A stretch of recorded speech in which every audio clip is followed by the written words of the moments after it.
الحمد للہ رب العالمین والصلاة والسلام علی اشرف الانبیاء والمرسلین وعلی آلہ واصحابہ اجمعین اما بعد اعوذ باللہ السمیع العلیم من الشیطان الرجیم بسم اللہ الرحمن الرحیم لقد رضی اللہ عن المؤمنین اذ یبایعونک تحت الشجرہ صدق اللہ العظیم وصدق رسولہ النبی الکریم ان اللہ وملائکتہ یصلون علی النبی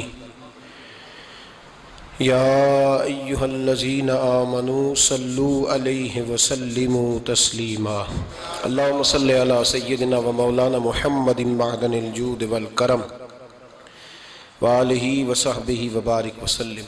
حمد الصلاۃ کے بعد امیر المومنین خلیفۃ المسلمین داماد مصطفیٰ صلی اللہ علیہ وسلم حضرت سیدنا عثمان غنی رضی اللہ تعالیٰ عنہ کی حیات مبارکہ کے حوالے سے چند باتیں آج گفتگو کا عنوان ہے۔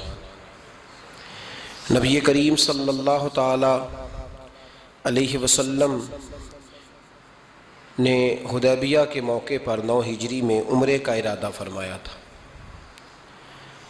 اور حضور صلی اللہ تعالیٰ علیہ وسلم اپنے کئی سو صحابہ کے ساتھ احرام باندھ کر مقام حدیبیہ پر پہنچ گئے۔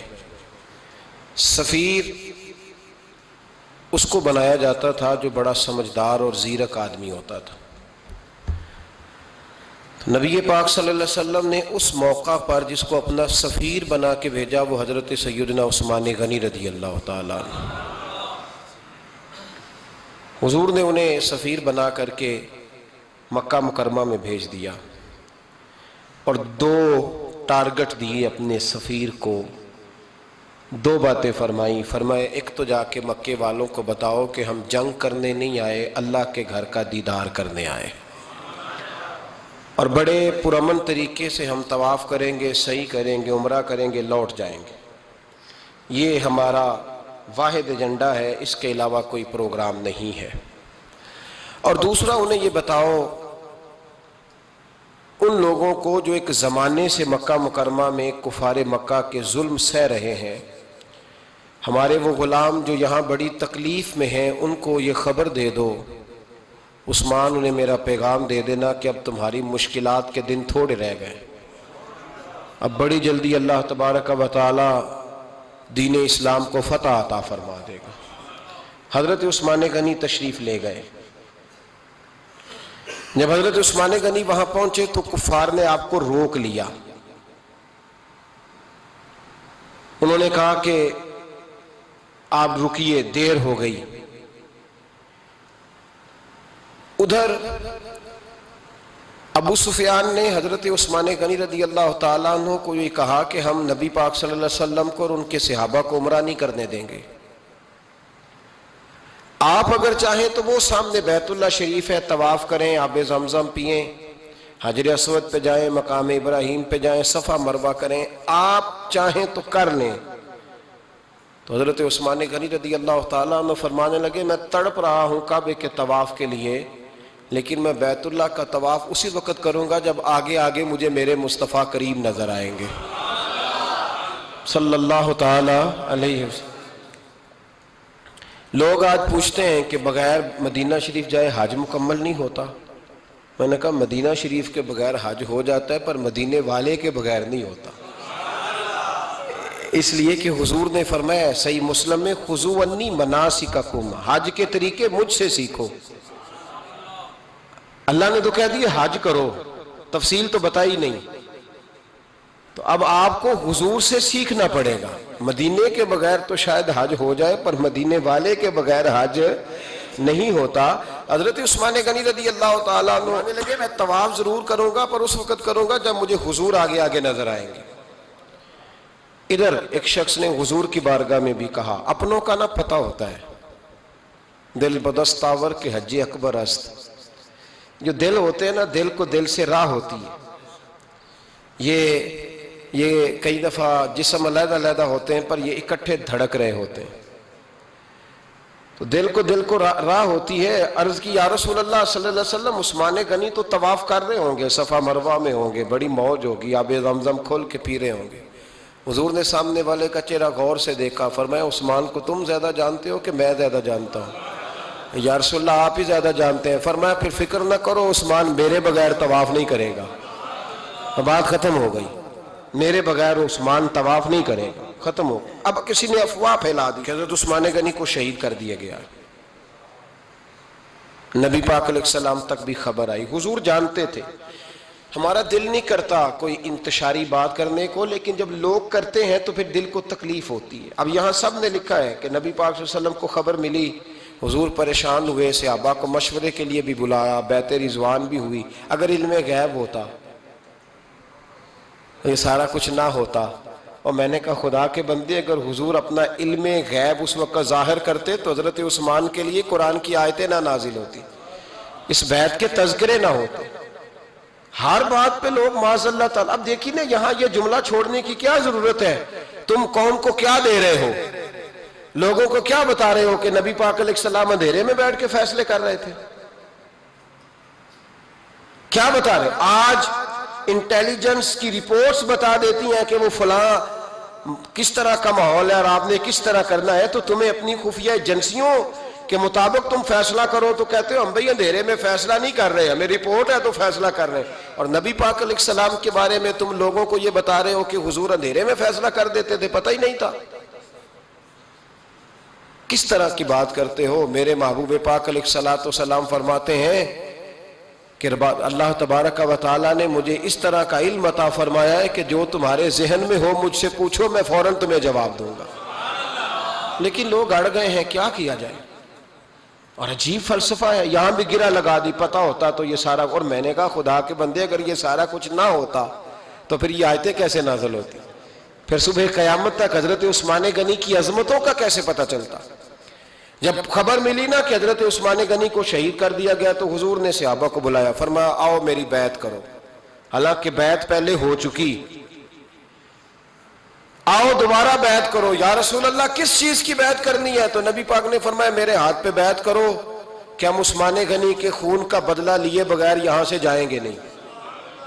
ہم عثمان کے خون کا بدلہ لیے بغیر یہاں سے جائیں گے. اور حوالہ کسی نے دیکھنا ہو علامہ اسماعیل حقی کا تو میں دکھاؤں گا. جس شخص نے دوڑ کر سب سے پہلے نبی پاک کی بیعت کی وہ مولا علی شیر خدا تھے. کہ یا رسول اللہ جانا ہی نہیں عثمان کا خون کا بدلہ لیے بغیر. سب سے پہلے شیر خدا آگے بڑھے. آج لوگ انہی لوگوں میں اختلاف دکھانے کی کوشش کرتے ہیں، صحیح لا حاصل کرتے ہیں. سب سے پہلے دوڑ کر حضرت شیر خدا آگے بڑھے، کہا حضور میں بیعت کرتا ہوں. نبی پاک نے صحابہ کے ہاتھوں میں بیعت ہو رہی ہے. یہ وہ والا واقعہ نہیں جو اس چوک میں پیش آیا تھا، یہ وہ والا واقعہ نہیں جو میرے ساتھ ہوا تھا تو میں آپ کو سنا رہا ہوں. یہ وہ والا واقعہ ہے جو رب کو اتنا پسند آیا کہ اللہ نے قرآن پاک میں بیان فرما دیا ہے. اس کی اہمیت کا اندازہ لگائے کہ رب کریم کو اتنا محبوب ہے یہ انداز کہ قرآن میں بیان کیا. ایک درخت تھا، کانٹوں والا درخت، اس کو شارحین نے لکھا ہے. کچھ لوگ کہتے ہیں بیری کا درخت تھا. نبی پاک درخت کے نیچے بیٹھ گئے، فرمایا بیعت کرو سارے. کن کے لیے بیعت ہو رہی؟ حضرت عثمان غنی کے لیے. ایک بیعت دین کے لیے ہوئی، قرآن کے لیے ہوئی، حدیث کے لیے ہوئی، اللہ کی توحید کے لیے. اور آج نئے سرے سے بیعت ہو رہی ہے، کس کے لیے؟ بول کے بتائیے. حضرت سیدنا عثمان غنی رضی اللہ تعالیٰ عنہ. اس شخص کی عظمت کا کوئی اندازہ کر سکتا ہے جن کے لیے نبی پاک نے خاص کر کے تخصیص کر کے ایز اے اسپیشل بیعت لی. اور صحابہ نے جب بیعت کی تو اللہ کو اتنی پسند آئی کہ قرآن مجید کی سورہ فتح کی آیت نمبر 18 میں بیان کیا. فرمایا لقد رضی اللہ عن المؤمنین اذ یبایعونک تحت الشجرہ. فرمایا محبوب تحقیق اللہ ان مومنوں سے راضی ہے جو درخت کے نیچے آپ کی بیعت کر رہے تھے. تحقیق اللہ ان سے راضی ہوا، ان ایمان والوں سے جو درخت کے نیچے آپ کی بیعت کر رہے تھے. درخت کے نیچے تحت الشجرہ. قرآن مجید کے الفاظ اگر آپ غور کریں گے تو آپ کو حضرت عثمان غنی کی عظمت کا پتہ چلے گا اور اس واقعے کی حساسیت کی آپ کو سمجھ آئے گی کہ بیعتیں تو مسجد میں بھی ہوئی لیکن نام لے کے نہیں کہا محبوب جنہوں نے مسجد میں بیعت کی. نام لے کے نہیں کہا، حالانکہ وہ بیعتیں بھی اللہ کو بڑی محبوب ہے. بیعتیں تو میرے بھائی نبی پاک نے بیت اللہ شریف کے پاس بھی کی، مسجد نبوی میں بھی کی، لیکن یہاں نام لے کر کوئی بھول نہ جائے. کسی نے کہہ دینا تھا کوئی اور بیعت تھی جی، لوگ شرح کر رہے ہیں نا مرد، وہ تو کسی اور کی بیعت. نام لے کے کہا محبوب تحت شجرہ، وہ جو درخت کے نیچے بیعت ہوئی، وہ جو بیعت درخت کے نیچے ہوئی، اور جنہوں نے بیعت کی لقد رضی اللہ عن المومنین، تحقیق اللہ ان مومنوں سے راضی ہو گیا. اللہ ان مومنوں سے، صحیح بخاری صحیح مسلم میں صحابہ نے پوچھا یا رسول اللہ کس طرح راضی ہوا ہے؟ فرمایا آج جس نے میرے ہاتھ پہ بیعت کی ہے رب کریم نے وعدہ کر لیا ہے سب کو جنت عطا فرمائے گا، جنتی ہو گئے سارے. حضرت عثمان غنی رضی اللہ تعالیٰ عنہ کی یہ عظمت، یہ شان قرآن پاک نے بیان کر دی کہ حضرت عثمان کے نام پر صحابہ جمع ہوئے تو اللہ تبارک و تعالیٰ نے اس واقعے کا ذکر قرآن مجید میں فرما دیا. میرے عزیز دوستو، حضرت عثمان غنی کو اللہ نے بڑی شان عطا فرمائی، بڑا مرتبہ دیا، بڑے حسین و جمیل، بڑے خوبصورت آدمی تھے. دیکھو نا کیا شان ہے حضرت عثمان ذی النورین. یہ ذو النورین کا کیا معنی ہے؟ دو نور کون ہے؟ حضور کی دو صاحبزادیاں. اعلیٰ حضرت فرماتے ہیں نور کی سرکار سے پایا دوشالہ نور کا، نور کی سرکار سے پایا دوشالہ نور کا، ہو مبارک تجھ کو ذو النورین جوڑا نور کا. دو نوروں والے حضرت عثمان غنی. ایک بیٹی کا نکاح کیا، وہ وصال کر گئی تو محبوب نے دوسری بیٹی کا بھی نکاح کر دی. یہ جو بیچارے پراپوگنڈے والے ہوتے ہیں نا، یہ پہلے دن سے صرف پراپوگنڈے میں ہی ہے. یہ نہ محب بن سکے نہ محبوب بن سکے. ان کا نہ کوئی اپنا ہوا نہ انہیں کسی نے اپنایا. یہ پراپوگنڈے والے ہی ہیں، ساری زندگی چیم گوئیاں، کانوں میں باتیں، اپنا اپنا مزاج ہے نا جی، جس کے حصے میں جو ڈیوٹی آئی. کچھ لوگ وہاں بھی منافقین چیم گوئیاں کرنے لگے، دوسری بیٹی بھی دے دی، دوسری بیٹی بھی دے دی، دوسری بیٹی بھی دے دی. محبوب کے کانوں تک آواز گئی، فرمایا زیادہ باتیں نہ کرو، میری 40 بھی ہوتی. وہ ختم ہو گئی بات، تم 2-3 کی بات کرتے ہو. حدیث مبارکہ کے لفظ ہے، نبی پاک نے فرمایا میری 40 بھی ہوتی، ایک کے بعد دوسری انتقال کرتی رہتی، میں ساری عثمان کو دے دیتا. حد ہو گئی بھئی، اتنا بڑا مرتبہ، چیم گوئیاں نہ کرو، دوسری بھی دے دی، میری 40 بھی ہوتی. اس حدیث کا ترجمہ یہ ہے کہ محبوب فرماتے ہیں کہ مجھے عثمان پر اعتبار ہی بڑا ہے، مجھے عثمان پیارا ہی بڑا ہے، عثمان غنی کی عظمت ہی بڑی ہے. فرمایا میری 40 بھی ہوتی تو میں ساری یکے بعد دیگر حضرت اسامہ بن زید رضی اللہ تعالیٰ عنہ فرماتے ہیں نبی پاک نے اپنی صاحبزادی حضرت رقیہ رضی اللہ تعالیٰ عنہ کا نکاح حضرت عثمان غنی کے ساتھ کیا تو دونوں میاں بیوی پیارے بڑے تھے، حسین و جمیل بڑے. حضرت عثمان بڑے نفیس آدمی تھے، بڑی نفاست تھی، کپڑا سادہ پہنتے تھے لیکن لوگ کہتے ہیں کبھی ہم نے ان کے کپڑوں پہ دھبا نہیں دیکھا، چہرے پر اتنا سا گرد کا نشان نہیں دیکھا.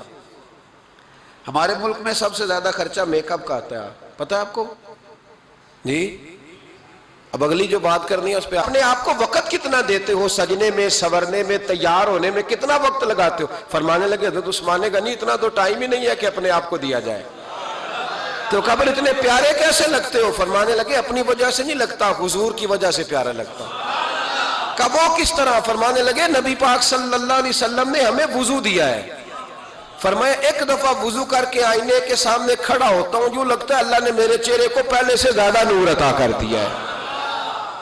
دیکھیں نا باقی جسم چھپا ہوا ہے اور جو ظاہر ہے اس پر وضو کا حکم ہے.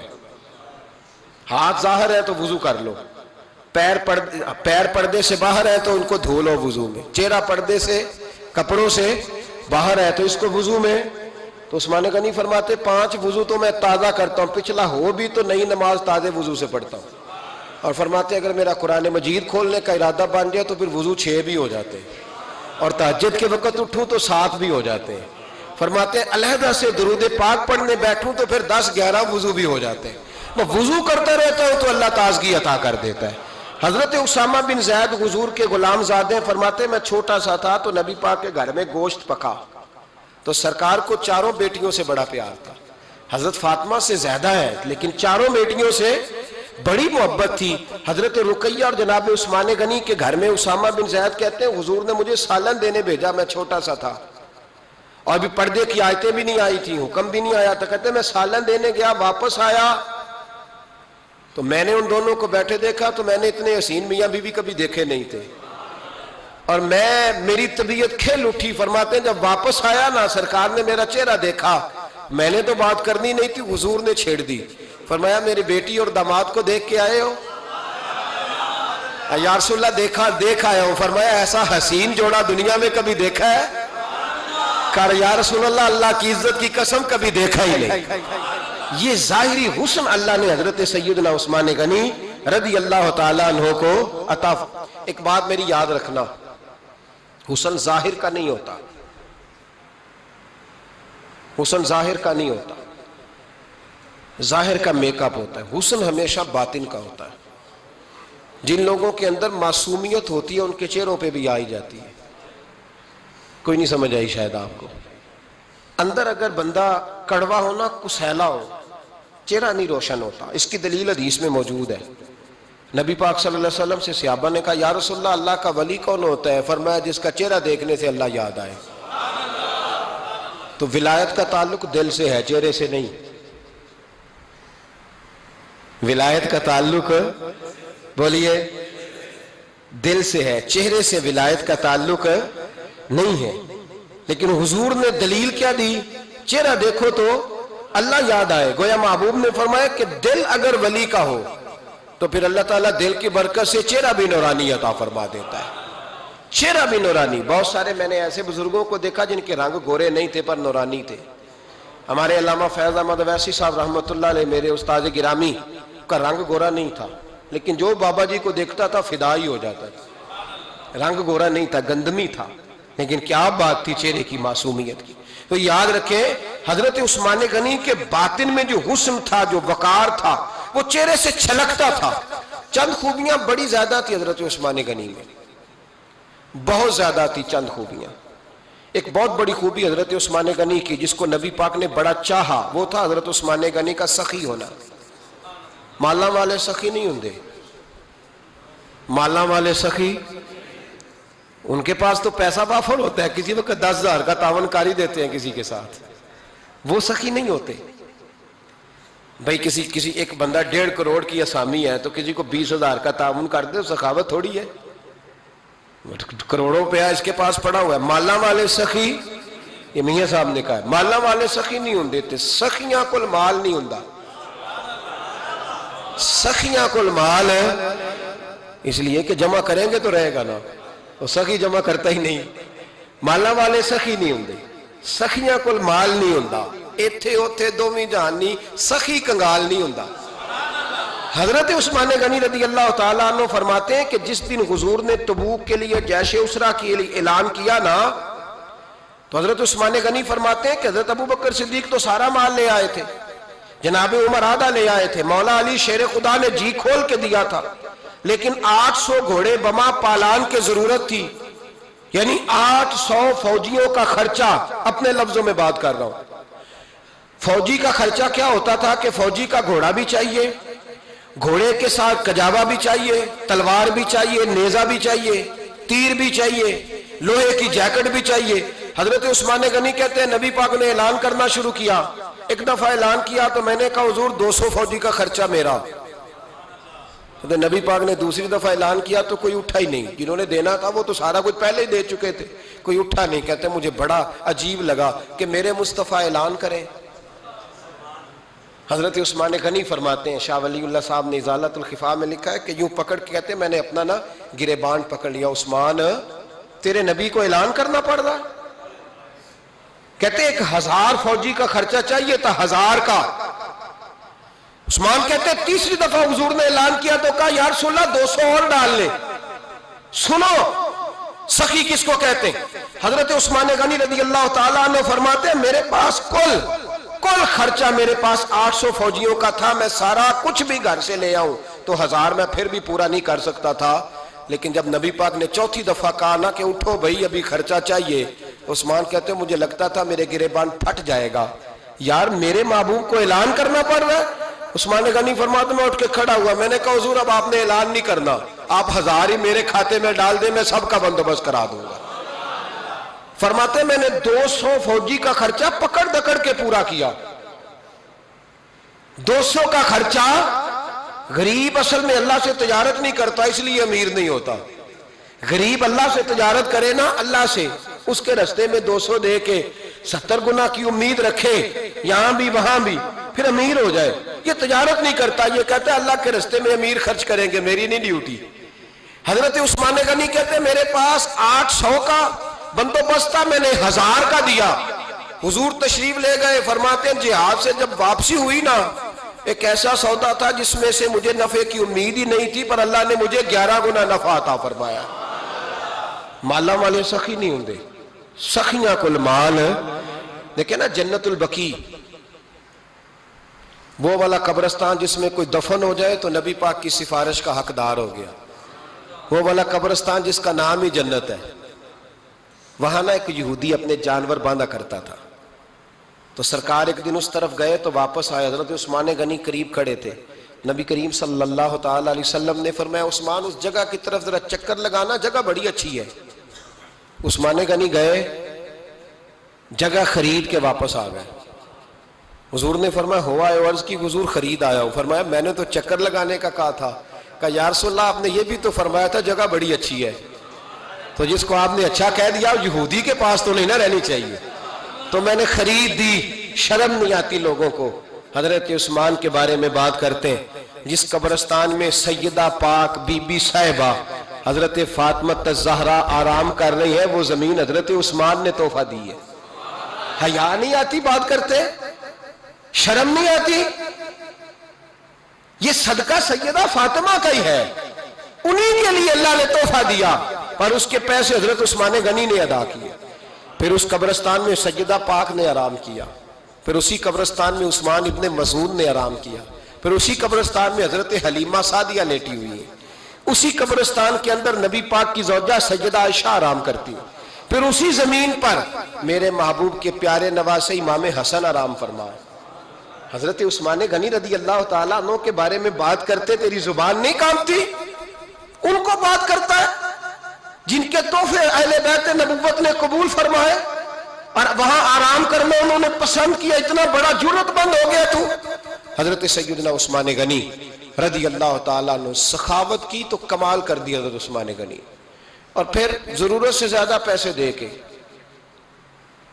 وہ کنویں کی بات بڑی معروف ہے، میں نے بس اشارہ کرنا ہے، نبی پاک نے بھی اعلان کیا تو بڑا ہی اعلان کر دیا، فرمایا وہ میٹھے پانی کا کنواں ہے، قبضہ یہودی کا ہے، جو بندہ خرید کر وقف کرے گا نا اسے کیا ملے گا؟ تو حضور نے فرمایا میری جیب میں جنت کی ٹکٹ ہے، میں اسے جنت دے دینی، یہ ہے عرض جنت، یہ طیبہ کی زمین ہے، جنت بھی یہی، مال کے جنت بھی یہی ہے، جنت لے لے مجھ سے، لے لے۔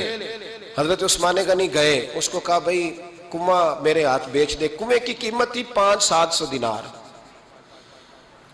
تو حضرت عثمان 500-600 دینار کل کنویں کی قیمت تھی۔ جناب عثمان غنی گئے، یہودی کو پتا تھا کہ یہ خریدنا چاہتے ہیں، فرمایا یار یہ کنواں بیچ دو۔ کہنے لگا نہیں بیچنا۔ فرمایا قیمت منہ مانگی، کہنے لگا قیمت میری مرضی کی، کہا تمہاری مرضی کی، اپنی اپنی اوقات ہوتی ہے نا قیمت لگانے کی، تمہاری مرضی کی۔ کہنے لگا میری شرط ہے میں ایک دن کے لیے کنواں دوں گا، ایک دن میں ایک دن آپ۔ فرمایا یہ بھی منظور ہے۔ کتنے پیسے؟ اس نے کہا میں 3000 دینار لوں گا، 500-600 کا ہے۔ حضرت عثمان غنی فرمانے لگے تو نے اپنی اوقات کے مطابق 3000 مانگا ہے، میں 40,000 لے کے آیا تھا، اپنی اوقات کے مطابق مانگا، 40,000 دینار میری جیب میں۔ یہودی کہنے لگا عثمان تو تاجر ہے، اور عام تاجر نہیں، عالمی سطح کا تاجر ہے، لوگ تیری تجارت کی مثالیں عرب میں دیتے ہیں، پر 500-600 کا کنواں 40,000۔ فرمانے لگے مسئلہ کنویں کا نہیں، مسئلہ مصطفیٰ کے فرمان کا ہے، وہ جو حضور کا فرمان پورا کرنا ہے نا، اس کے لیے 40,000 تھوڑے ہیں، میرے پاس تھے ہی اتنے جو لے کے آیا ہوں۔ حضرت عثمان نے پیسے چکائے، اس نے کہا ایک دن پانی ملے گا۔ فرمایا منظور ہے۔ وہ ایک دن بیچا کرتا تھا پانی، حضرت عثمان نے اعلان کر دیا جو میرا دن ہے نا فری پیو، اپنے بھی پیو، بیگانے کا اعلان کوئی نہیں کرنا، میرا کوئی پروگرام نہیں۔ لیکن آپ مطلب ہلکا ہلکا ایسے ایسے دیکھیں گے، سوچیں گے، غور کریں گے، او بھائی پیسہ بھی بانٹنے سے چلو بولو تو صحیح نا، اس پر بھی آپ حامی تو بھرے نا، سچی بات کر تو لینی چاہیے نا۔ چلے عمر آپ 2 سال کے بعد کر لینا، 6 سال کے بعد کر لینا، پر ہاں نہ تو صحیح کرے نا، پیسہ بھی ہمیشہ بانٹنے سے۔ ملا رومی رحمت اللہ علیہ فرماتے ہیں کنویں سے سادہ پانی نکل جائے تو تازہ آ جاتا ہے، اور اگر پانی کنویں کے اندر رہے سارا ختم نہ ہو تو باسی ہو جاتا ہے۔ اس لیے فرمایا کرتے تھے میں اس کنویں سے پانی پیتا ہوں جس پہ رش زیادہ ہوتا ہے، اس لیے کہ وہاں سے پانی ختم ہوتا ہے تو تازہ آتا رہتا ہے۔ فرماتے تو اللہ کے رستے میں سارا خرچ کر دے، اللہ تازے عطا کر دے گا اور پہلے سے زیادہ عطا کر دے گا۔ میرا آپ کا مسئلہ یہ ہے کہ تجارت بندوں کے ساتھ ہے، بندوں کے ساتھ جو تجارت ہے نا، بندے کنجوسی کر جاتے ہیں، بندے کا تو صحیح کام چل جائے تو پارٹنر کو فارغ کر دیتا ہے تو فارغ ہے، اور اگر کبھی کسی کی دکان میں کوئی کرایہ دار اچھا اس کی دکان چل جائے تو مالک کہتا ہے تو جا، اب دکان میں نے خود کھول لی ہے، وہ فارغ کر دیتا ہے۔ بندوں کا تو مزاج ہے۔ اور اللہ تبارک و تعالیٰ سے جب تجارت ہوتی ہے نا، میں نے ایسے لوگ دیکھے ہیں جن کے گھروں میں لاکھوں روپیہ ماہانہ آتا ہے، غربت نہیں جاتی۔ ان کو سوچنا چاہیے کہ کثرت والا پیسہ آیا ہے پر برکت والا نہیں آیا۔ حضرت عثمان غنی رضی اللہ تعالیٰ عنہ فرماتے ہیں کہ میں نے پہلے بھی میں بڑا تاجر تھا، لیکن جب سے مصطفیٰ کے نام پر خرچ کرنا شروع کیا، پھر کہاں کہاں سے آیا کب، اور بڑی سیانی بات فرماتے ہیں۔ آپ فرماتے ہیں میں کلمہ پڑھنے سے پہلے تجارت کو وقت زیادہ دیتا تھا، اور مسلمان ہونے کے بعد میں نے تجارت کو ٹائم تھوڑا دیا پر اللہ نے روزی مجھے زیادہ عطا فرمائی۔ اس لیے برکت پر ہماری توجہ نہیں رہی، غیبی خزانوں پر خیال ہم نے چھوڑ دیا ہے۔ غیبی خزانوں سے جو چیز ملتی ہے وہ زیادہ ملتی ہے، جو مادی ذرائع سے ملتی ہے وہ چیز کم ہوتی۔ حضرت عثمان غنی پر الزام لگا جب آپ کا دور حکومت تھا، یہ یاد رکھیں کہ سب سے زیادہ الزامات حضرت عثمان غنی پہ لگائے گئے۔ جن بندوں کے قد کاٹ زیادہ ہوتے ہیں ان کے خلاف پراپوگنڈے بھی لمبے چوڑے ہی ہوتے ہیں۔ بڑی بڑی بات یاد رکھنا، کہا گیا کہ حضرت عثمان لوگوں کو نوازتے بڑا ہے، بڑا دیتے ہیں حضرت عثمان غنی۔ تو حضرت عثمان غنی فرمایا کرتے تھے حکمران تو میں آج بنا ہوں تو میں تو پہلے بھی بڑا دیتا تھا، وہ کس خزانے سے دیتا تھا؟ آپ جواب دیا کرتے۔ دیکھیں ذرا، لاکھوں لوگ حج کرنے آتے تھے پر حضرت عثمان غنی حج کرنے جاتے تو اعلان کر دیتے کہ کوئی حاجی حج کے موقع پر آ کے کھانا نہ پکائے، سب کو کھانا عثمان غنی اپنی جیب سے دیا کریں گے۔ مینا میں لنگر کھانا ہوتا تھا حضرت عثمان غنی کا، مینا میں فرماتے تھے کھاؤ حاجیو جتنا کھا سکتے ہو، اور پھر حضرت عثمان غنی کا اعلان تھا، خدام کو کہتے تھے میں آخر میں کھاؤں گا، پہلے میرے سارے آنے والے حاجیوں کو کھلایا جائے۔ ایک مجھ سے نا ایک دوست نے سوال پوچھا 4-5 دن ہو گئے، کچھ سوال ایسے ہوتے ہیں جو بندے کو نا چوراہے پہ لا کے کھڑا کر دیتے ہیں، زندگی میں نہ بھولنے والے سوالات ہوتے ہیں۔ ایک شخص نے سوال پوچھا، کہنے لگا اوکاڑے دینی اور مذہبی گھرانہ ہے، اوکاڑے سے تعلق ہے، میرے ساتھ محبت کا رشتہ ہے، کہنے لگے بیٹی کی شادی کر دی ہے راولپنڈی میں، آپ کی بھی بیٹیاں ہیں میری بھی بیٹی ہے، بیٹی کی شادی کر دی ہے راولپنڈی میں، اب بچی چند دن رہنے آئی ہے، پوچھنا یہ ہے کہ نماز پوری پڑے گی کہ قصر پڑے گی؟ تو میرا تو اس نے کام کر دیا، حد ہو گئی، رو رو کے برا حال۔ میں نے کہا یار تو بند کر دے فون، رات کو بتاؤں گا۔ کیا پوچھ لیا یار تو نے؟ بیٹی مسافر نہیں ہوتی، بیٹی تو مہرانی ہوتی ہے باپ کے گھر کی، وہ بیٹی مطلب کیسے بتاؤں کہ دل کرتا ہے کہ بیٹی وہ صرف ہنسے، وہ روئے کبھی نہ، یہ دعا ہوتی ہے۔ تو نے اتنا بڑا سوال کیوں کیا؟ بہرحال علماء کو کچھ چیزوں کے جواب دینے پڑتے ہیں۔ میں نے کہا میں رات کو بتاؤں گا۔ رات کو پھر فون آیا کہ آپ تو بڑی جلدی جواب دینے کے عادی ہیں تو دیر کیوں کر دی؟ تو میں نے کہا یار جواب تو میرے پاس تھا لیکن ہمت نہیں تھی ابھی۔ تو میں نے کہا کہ اگر تو بیٹی آئی ہے والد کے گھر میں اور ابا جی کا پروگرام ہے اسے جائیداد میں سے حصہ دینے کا، تو پھر تو بیٹی نماز پوری پڑے گی، لیکن اگر ابا جی نے علیحدہ کر کے انگوٹھا لگوانا ہے تو پھر بیٹی مسافر ہے۔ اگر ابا جی نے اس کو علیحدہ کر کے انگوٹھا لگوانا ہے نا کہ دے دے بھائیوں کو، خیر ہے تیری شادی پہ خرچہ کر دیا ہے، اگر ابا جی کے دل میں نے کہا یہ ابے سے فتویٰ پوچھ لو، اگر ابا جی کے دل میں چور ہے نا کہ بیٹی کو دینا کچھ نہیں، تو پھر بیٹی نے نماز قصر پڑھنی ہے، اس لیے کہ پھر وہ وہاں حصے دار۔ اس کی دلیل حضرت عثمان غنی رضی اللہ تعالیٰ عنہ حج کے لیے تشریف لے گئے تو لوگوں نے حضرت عثمان غنی سے کہا کہ نبی پاک بھی قصر نماز پڑھتے تھے، حضرت عمر بھی حج کے موقع پر قصر پڑھتے، حضرت ابو بکر بھی، آپ کیوں پوری پڑھتے؟ فرمایا ان کا مکے میں گھر کوئی نہیں تھا، میرے تو پورے کے پورے باغ ہیں، تو میں یہاں مسافر نہیں ہوں، میں یہاں مقیم ہوں، تو اگر تو بیٹی کا حصہ بھی ہے ابا جی کے گھر میں تو پھر وہ نماز پوری پڑے گی۔ لیکن اگر ابا جی نے اللہ تعالیٰ خیر فرمائے بیٹوں کے حق میں فیصلہ سنا دیا ہے اور انہوں نے بیٹی سے کہہ دیا ہے کہ چھوڑ، جو بیٹیاں حصہ لیتی ہیں ان کے بھائی نہیں ملتے تو نہ ملے بھائی، کوئی عرض نہیں، ضروری ہے ظالم بھائیوں سے رابطہ رکھنا جو کھا جائے بہنوں کا حصہ۔ والد ظالم ہے، ظالم ہے باپ، بیٹے کو حصہ دیتا ہے بیٹی کو نہیں دیتا۔ اور یہ 1.5 مربے والے جاگیردار کی بات نہیں کر رہا، جس کا 4 مرلے کا مکان ہے اس کی بیٹی کا بھی حصہ بنتا ہے۔ کیوں کھاتے ہو بیٹیوں کا حصہ؟ ڈر نہیں آتا اللہ تعالیٰ سے؟ کیوں کھاتے ہیں لوگ بیٹیوں کا حصہ؟ جب اللہ رسول نے رکھا ہے تو کیوں کھا جاتے؟ اور پھر کہتے ہیں جناب بڑا پیار ہے بیٹی سے، رونے دھونے کے لیے پیار ہے۔ تو یاد رکھیں حضرت عثمان غنی رضی اللہ تعالیٰ عنہ کا لنگر چلتا تھا۔ تو میرے بھائی ایک اور بہت بڑی خوبی حضرت عثمان غنی کی تیسری وہ یہ تھی کہ آپ میں اللہ نے بہت زیادہ حیا رکھی تھی۔ آج نا اگر آپ ناراض نہ ہو تو ہماری حکومتوں میں جو بدتمیز زیادہ ہوتا ہے اس کا عہدہ زیادہ ہوتا ہے، اس کو اچھا عہدہ ملتا ہے جو بدتمیزی زیادہ کرتا ہے۔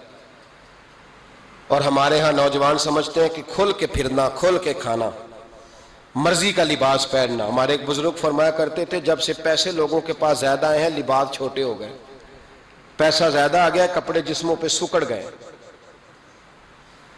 لوگ سمجھتے ہیں کہ بس جو دل میں آئے کہہ دینے کا نام جمہوریت ہے، آزادی رائے ہے۔ حضرت عثمان غنی رضی اللہ تعالیٰ عنہ شرم و حیا کے پیکر تھے، بڑا پیسہ تھا، بڑا کچھ تھا، لوگ ڈرتے تھے، سردار بھی تھے، جو چاہتے کر سکتے، روب طاری ہوتا۔ لیکن عثمان غنی کو جب بھی کوئی دیکھتا تھا کسی کونے میں بیٹھے نظر آتے تھے، چھپے ہوئے، پیچھے، شرم و حیا، نفاست پسندی، بڑھ بڑھ کے آگے ہونا، ہر ویڈیو میں شامل ہونے کی کوشش کرنے کا نام پیار نہیں ہے۔ نفاست پسند جو لوگ ہوتے ہیں وہ اکثر چھپے ہوئے ہوتے ہیں، ان کا پتہ ہی نہیں ہوتا لوگوں کو کہ پیچھے دراصل ہے کون۔ دیکھیے نا بڑی معروف حدیث ہے صحیح مسلم میں، نبی پاک صلی اللہ علیہ وسلم آرام فرما رہے تھے، حضور نے تامت مبارک باندھی ہوئی تھی، لیٹے ہوئے تھے سرکار۔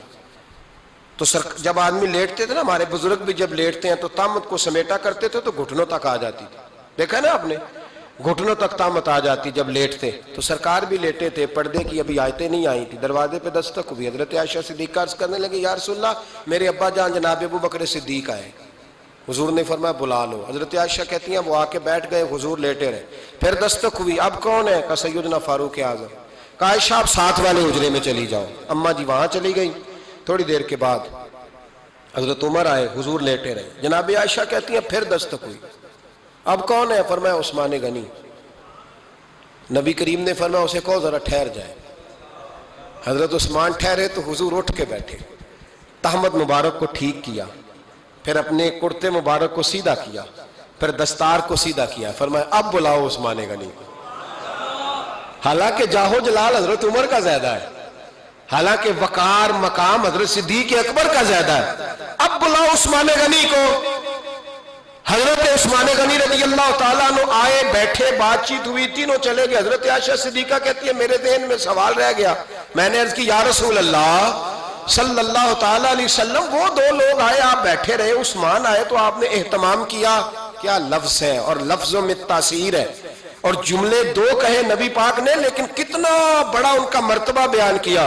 فرمایا عائشہ میں اس شخص سے حیا نہ کروں جس سے اللہ کے فرشتے بھی حیا کرتے ہیں، میں اس سے حیا نہ کروں جس سے اللہ کے فرشتے بھی حیا کرتے ہیں۔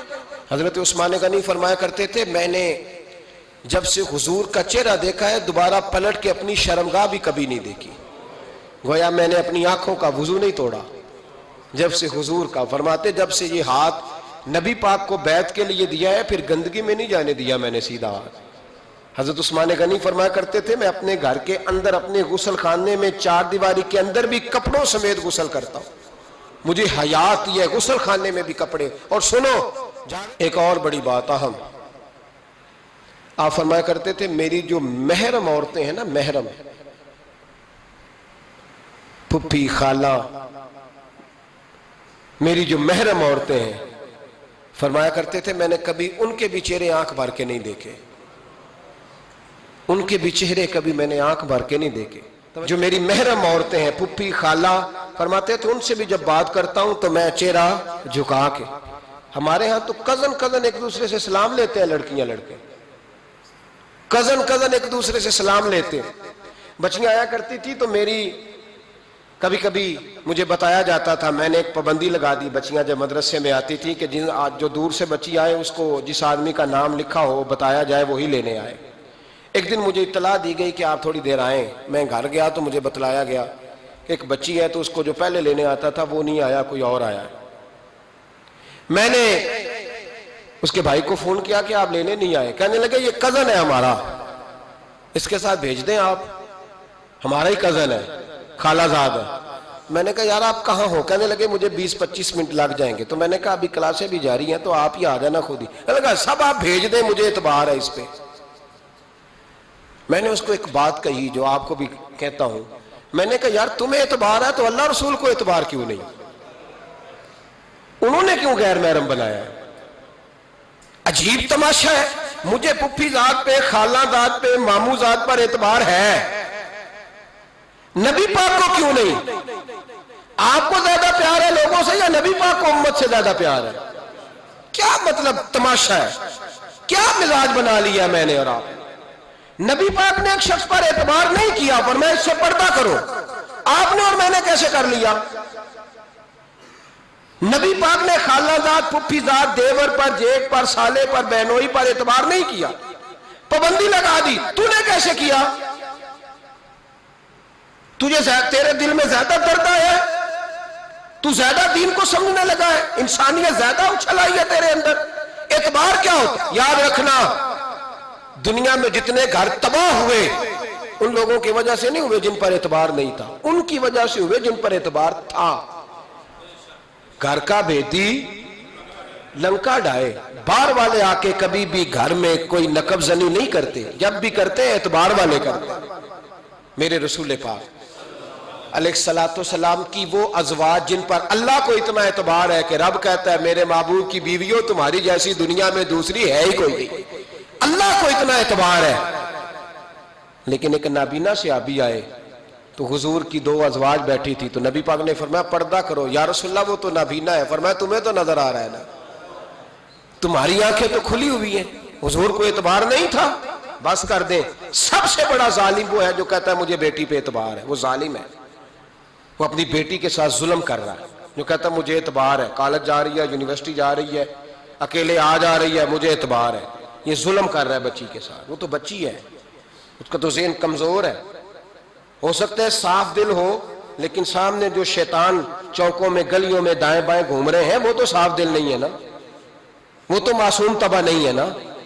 تو بعض اوقات بڑے اچھے نفیس بچے بھی شیطانوں کا شکار ہو جاتے ہیں. خدا کا خوف کریں. حضرت عثمان غنی کی زندگی، حضرت عثمان فرماتے ہیں جو محرم عورتیں تھیں ان کی طرف بھی آنکھ بھر کے نہیں دیکھا، اس لیے کہ وہ خاتون ہے، میں مرد ہوں، میری حیا مانے. آج لوگوں کو شوق ہو گیا عورتوں کی مجلس میں دوڑ دوڑ کے جانا، وہاں بیٹھنا، وہاں وقت بتانا. پیرانے عظام کہتے ہیں کہ وہ درویشنیوں کے بیچ بیٹھے ہیں جی، باپ بیٹی ہوتے ہیں جی، مریدنی اور پیر. میں نے کہا کوئی نہیں ہوتے. اس رشتے پر استدلال ہے. اعلیٰ حضرت فرماتے ہیں واجب ہے پردہ پیر اور مریدنی کا، یہ پردہ واجب ہے.